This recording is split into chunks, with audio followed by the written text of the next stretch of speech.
Chris Direwalt is our Fox News digital politics editor, and he joins us now. It was 4 days later. It was from the Oval Office. Today, President Obama came out when the events were unfolding. It was early. They were not all understood, so he couldn't do the comprehensive address. But there is a discussion about leadership underway tonight, and you hear President Reagan, it just makes you feel something, Chris.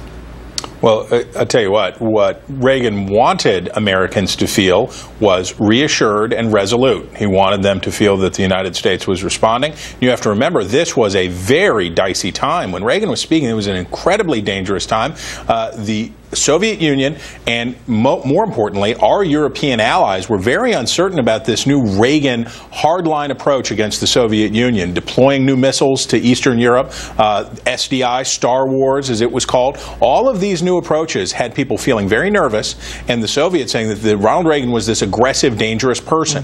When this happened, Ronald Reagan and his team, George Shultz especially, Secretary of State, went on the offensive and said, this is barbarism, and this is the kind of conduct that tells you what the Soviet regime is. And they turned the tide on the discussion of the Cold War and on the discussion of Reagan's plans by making clear what kind of conduct that was.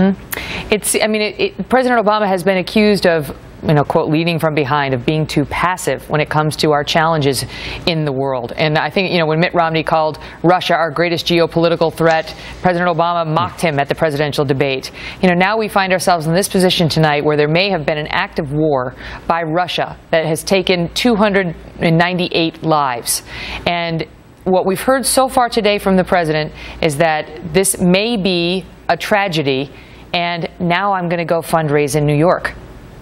His endless talking, his endless fundraising, his endless effort to control every 15 minutes of every news cycle saps him of the ability to speak with authority and resolution when he needs to. He can't go to the Oval Office and give an address because he has a packed schedule trying to create microbursts of buzz to raise $25 on women's issues or do something else. And he has denied himself, and by extension the nation, the ability to have a president who can sit in the Oval Office and speak with that kind of clarity because he's always speaking. It makes him look unconnected, and it makes a lot of Americans feel unrepresented, that there's no leader there who's going to sort of be the comforter-in-chief, explain to us what this means, how concerned should we be, even if there aren't any Americans on board. A terrible terrorist attack happened today.